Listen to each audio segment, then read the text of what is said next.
Good morning class 10, कैसे हैं आप सब। तो ये है आपका अपना चैनल एनकेसी लर्निंग पॉइंट और आप देख रहे हैं ये बोर्ड मंत्रा सीरीज जो कि स्पेशली हम लोगों ने आपके लिए बनाई है बोर्ड के मार्क्स को टारगेट करने के लिए। ये सीरीज आप अगर ज्वाइन करते हो तो कोशिश करेंगे आपको 90 प्लस दिलाने की। आपकी मेहनत बहुत जरूरी है इसमें। चलिए, ये है इलेक्ट्रिसिटी चैप्टर की पहली वीडियो बोर्ड मंत्रा सीरीज की हमारी। तो क्वेश्चन आप लोग एक बार देख लीजिए, उसके बाद हम लोग स्टार्ट करते हैं। तो पहला क्वेश्चन है, list any two factors on which resistance of a conductor it depends. यानी ऐसे दो फैक्टर्स बताइए जिनके ऊपर रेजिस्टेंस जो है कंडक्टर का डिपेंड करता है। तो आप लोगों को एक फॉर्मूला पता होगा रेजिस्टेंस का, R equals to rho L upon A, ये हमारा फॉर्मूला होता था। तो यहां से हमने क्या पढ़ा था कि रेजिस्टेंस जो है वो डायरेक्टली प्रोपोर्शनल होता है लेंथ के।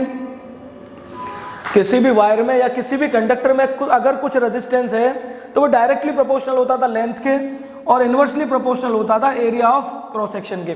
तो ये है आपके पहले क्वेश्चन का आंसर कि resistance is directly proportional to length and resistance is inversely proportional to area of cross section. अच्छा, इनवर्सली प्रोपोर्शनल का मतलब आप समझते हो कि जितना मोटा वायर होगा करंट उतना बढ़िया तरीके से फ्लो करेगा और रेजिस्टेंस उसमें उतना ही कम होगा। Is that clear? चलिए, moving to the second question, why tungsten is used for making filament of electric bulb. अच्छा, इलेक्ट्रिक बल्ब का फिलामेंट समझते हो आप? मैं बहुत छोटी सी बात करूंगा। जो नॉर्मल बल्ब आया करते थे पहले, जो सूर्य वगैरह के आपने देखे हो, जो येलो लाइट देते थे, उसमें एक स्प्रिंग लगी रहती थी, उसे वो नोटिसेबल था। फिलामेंट तो आजकल भी बल्बों में आ रहा है, तो वो स्प्रिंग नोटिसेबल होती थी, ठीक है। तो वो जो है वो टंगस्टन की बनी होती। तो क्वेश्चन है कि टंगस्टन की ही क्यों बनी होती थी। तो इसके दो आंसर है। पहला कि टंगस्टन की रेजिस्टिविटी बहुत हाई होती है और दूसरा उसका मेल्टिंग पॉइंट भी बहुत हाई होता है। यार देखो, मेल्टिंग पॉइंट हाई होने का मतलब क्या और रेजिस्टिविटी हाई होने का मतलब क्या है। बल्ब जल रहा है, आपको रोशनी दे रहा है और रोशनी कब दे रहा है? वो हीट प्रोड्यूस करके, और हीट प्रोड्यूस करने के लिए रेजिस्टेंस ज्यादा से ज्यादा होना चाहिए। तो ठीक है, टंगस्टन की रेजिस्टिविटी हाई होती थी। It has high resistivity, it has high resistivity. Tungsten की रेजिस्टिविटी बहुत हाई होती थी। और दूसरा है, it has very high melting point, it has very high melting point. अच्छा, हाई मेल्टिंग पॉइंट से मतलब समझो यार कि सर हाई मेल्टिंग पॉइंट की जरूरत क्यों पड़ी। यार हाई मेल्टिंग पॉइंट की जरूरत इसलिए पड़ी, मेल्टिंग पॉइंट का मतलब होता है कि किस टेम्परेचर पे कोई भी कंडक्टर या कोई भी चीज पिघलने लग जाए, यानी किसी एक सर्टेन टेम्परेचर पे। तो इसका वो सर्टेन टेम्परेचर बहुत हाई होता है। यार सोच के देखो ना कि पहली बात तो फिलामेंट जल रहा है क्योंकि उसमें रेजिस्टिविटी है। अगर उसका मेल्टिंग पॉइंट कम होगा तो वो पिघलने लग जाएगा और पिघलने लग जाएगा तो आपका बल्ब खराब। तो इसकी मेल्टिंग पॉइंट बहुत हाई होता है। तो ये है हमारे क्वेश्चन सेकंड का आंसर। क्वेश्चन थर्ड देखिए, calculate the number of electrons consisting 1 coulomb of charge. यार काफी बार पूछा गया ये क्वेश्चन कि 1 कूलम ऑफ चार्ज में कितने इलेक्ट्रॉन्स कंसिस्ट करते हैं। तो हमारे पास फॉर्मूला है Q equals to n e. हमारे पास देखो प्रॉपर वे में करके आना होगा आपको, तभी आपको मार्क्स मिलेंगे। Q equals to n e और E की वैल्यू क्या होती है? 1.6 into 10 to the power minus 19। E की वैल्यू होती है 1.6 into 10 to the power minus 19। तो देखिए वैल्यू रखते हैं। Q की जगह क्या बोल रहा है कि 1 कूलम ले लो आप, और N की जगह बोल रहा है 1.6 into 10 to the power minus 19, sorry E की जगह पे, और N की जगह पे N रह गया। तो इस n की वैल्यू फाइंड आउट करनी है। यार देखो मैंने आगे पीछे लिख दिया, कोई फर्क नहीं पड़ना। इस n की वैल्यू कैलकुलेट करनी है। तो n की वैल्यू क्या हो जाएगी? Q divided by E। इस n की वैल्यू हो जाएगी Q divided by E। Q आपके पास क्या बता दिया? 1 कूलम, और E की वैल्यू मैंने आपको बता दी 1.6 into 10 to the power minus 19 coulomb होती है ये, ठीक है। तो कूलम से कूलम कैंसिल आउट हो जाएगा और ये 1.6 जब आप इसे सॉल्व करोगे तो इसका आंसर आता है यार, ये 1/1.6 को जब सॉल्व करोगे तो इसका आंसर आता है 0.625 आता है। ये 10 की पावर माइनस 19 ऊपर जाएगा तो क्या बनेगा? 10 की पावर प्लस 19। अच्छा, अगर मैं इसे स्टैंडर्ड फॉर्म में चेंज करता हूं तो स्टैंडर्ड फॉर्म क्या कहती है?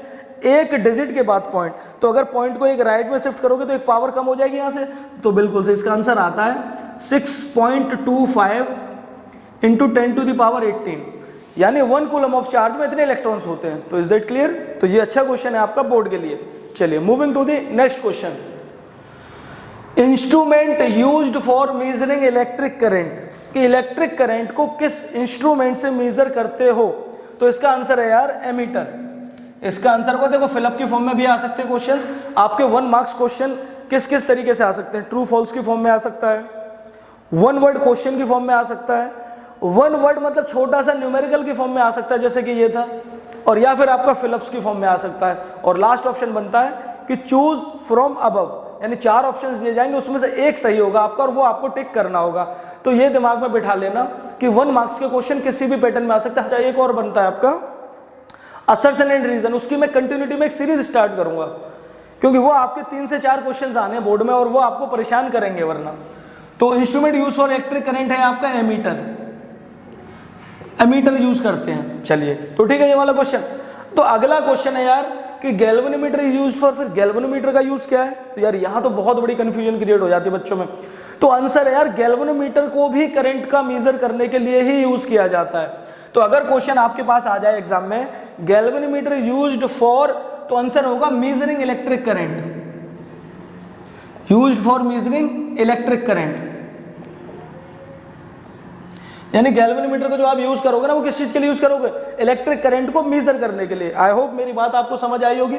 चलिए, अच्छा, तो एक क्वेश्चन ये राइज होता है, सर फिर हमें ये कैसे पता पड़ेगा कि भाई इलेक्ट्रिक करंट को तो आप गैल्वेनोमीटर से भी मेजर कर रहे हो, आप एमीटर से भी मेजर कर रहे हो, तो हमें कैसे पता पड़ेगा कब गैल्वेनोमीटर का यूज करना है, कब एमीटर का यूज करना है? तो देखो यार, अगर जनरली क्वेश्चन आता है आपके एग्जाम में, बात सुनना मेरी, जनरली एक नॉर्मल क्वेश्चन होता है कि electric current is measured by, तो आप आंख बंद करके हमेशा एमीटर लिख के आना, क्योंकि स्टैंडर्ड लेवल पे एमीटर का ही यूज किया जाता है। गैल्वेनोमीटर का यूज किया जाता है बहुत छोटे करंट को मेजर करने के लिए, जो मिली एम्पियर्स में होता है।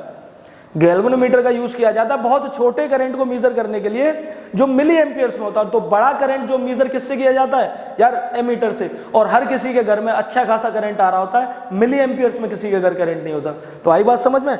तो बड़े लेवल पर करंट किससे मेजर होगा हमारा? एमीटर से। तो आपको आंसर भी क्या लिखना होगा? एमीटर। अगर अलग से क्वेश्चन मेंशन करके आता है कि गैल्वेनोमीटर यूज फॉर, तो आप इसमें भी लिखोगे कि इससे भी हम करंट मेजर करते हैं। अच्छा, अगर एक डिफरेंस के बेसिस पे क्वेश्चन आ जाए कि what is the difference between ammeter and galvanometer, तो आप इसका डिफरेंस प्रॉपर्ली लिखोगे कि both devices are used for measuring current, दोनों ही डिवाइस इलेक्ट्रिक करंट को मेजर करने के लिए यूज किए जाते हैं। फर्क क्या है कि ammeter is used for measuring bigger currents, ammeter से आप बड़े लेवल का करंट मेजर करते हो, यानी एम्पियर्स वगैरह में भी जो होता है, और जो मिली एम्पियर्स का करंट होगा, बहुत छोटा करंट, उसको मेजर करते हैं हम लोग गैल्वेनोमीटर से। आई होप ये क्वेश्चन आपको बहुत अच्छे से क्लियर हुआ होगा। चलिए, moving to the next question. Question है which have higher resistivity, alloys और मेटल्स। यार अक्सर क्वेश्चन पूछा जाता है, metals and non metal chemistry में भी ये क्वेश्चन आपको देखने के लिए मिल जाएगा कि किसकी रेजिस्टिविटी हायर होती है, अलॉयज की या मेटल्स की। तो इसका आंसर है कि यार अलॉयज की रेजिस्टिविटी हायर होती है, और इसी वजह से अलॉयज को हम लोग फिलामेंट बनाने के लिए यूज करते हैं। टंगस्टन हमारा क्या है? टंगस्टन हमारा एक अलॉय है। Is that clear? तो अलॉयज की रेजिस्टिविटी हाई होती है।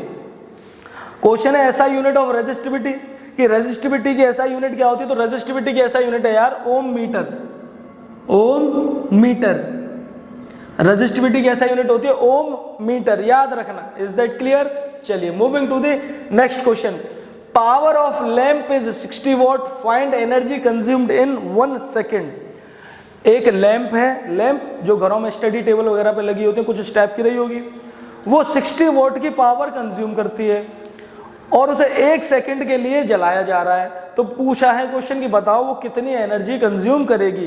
तो एनर्जी का फॉर्मूला होता है यार, एनर्जी का फॉर्मूला होता है power multiplied by time. Energy का फॉर्मूला होता है पावर मल्टीप्लाइड बाई टाइम। लेकिन एक बात ध्यान रखना, जब पावर और टाइम यूज करो तो दोनों ही कंपोनेंट्स की दोनों ही चीजों की यूनिट एसआई में रखना, एसआई सिस्टम में। तो पावर की एसआई यूनिट होती है वॉट, पहले से सही दे रखा है वॉट। टाइम की होती है सेकंड, तो बिल्कुल ठीक है, कोई फर्क नहीं, तो डायरेक्ट मल्टीप्लाई कर दो 60 × 1, तो आंसर आया 60। और एनर्जी की यूनिट होती है जूल। तो ये लैंप कितनी एनर्जी कंज्यूम करेगी? 60 जूल। क्लियर है यार? चलिए, moving to the next question. Relation between kilowatt hour and joule, कि किलोवाट आवर और जूल का आपस में क्या रिलेशन होता है। तो ये एक टॉपिक भी था, अगर आपने मेरी वीडियोस देखी है इलेक्ट्रिसिटी चैप्टर की, अगर आपने मेरी इलेक्ट्रिसिटी चैप्टर की वीडियोस नहीं देखी तो मैंने पूरा चैप्टर कवर अप कर रखा है। आप लोगों को डिस्क्रिप्शन में लिंक मिल जाएगा पूरे चैप्टर का। मैंने एक तो 1 शॉट वीडियो कवर अप की कि एक ही वीडियो में पूरा आपको इलेक्ट्रिसिटी चैप्टर अराउंड 2 घंटे का है, वहां से आप कवर अप कर सकते हो। किसी बच्चे को अगर टॉपिक वाइज कवर अप करना है तो मैं उसका भी डिस्क्रिप्शन में लिंक दे दूंगा। मैंने एनसीईआरटी क्वेश्चंस भी सॉल्व आउट करा रखे हैं आप लोगों को पूरे के पूरे। चलिए, तो किलोवाट आवर और जूल का रिलेशन क्या होता है आपस में, तो चलिए देखते हैं।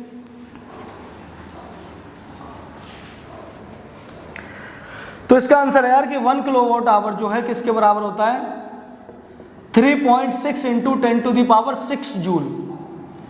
1 किलोवाट आवर का रिलेशन होता है 3.6 इंटू 10⁻6 जूल। तो ये थे आपके 10 अच्छे क्वेश्चंस 1 मार्क्स के जो आपके बोर्ड में बन सकते हैं। ऐसी और भी बहुत सारी वीडियोस मिलेंगी आपको आपके बोर्ड एग्जाम्स तक। तो चैनल अभी तक अगर सब्सक्राइब नहीं किया है तो आई होप आपको चैनल सब्सक्राइब कर लेना चाहिए। और सबसे मेन चीज वो रेड कलर का जो है उस पर एक बेल आइकन आ रहा होगा, उसमें आप ऑल कर दीजिए जिससे कि मेरी सारी वीडियोस की नोटिफिकेशन आप लोगों को मिल सकें। तो वीडियो अगर अच्छी लगी तो लाइक भी कर देना, कमेंट करके अपने डाउट्स पूछ सकते हो और अपने दोस्तों के साथ शेयर कर दो। Thank you.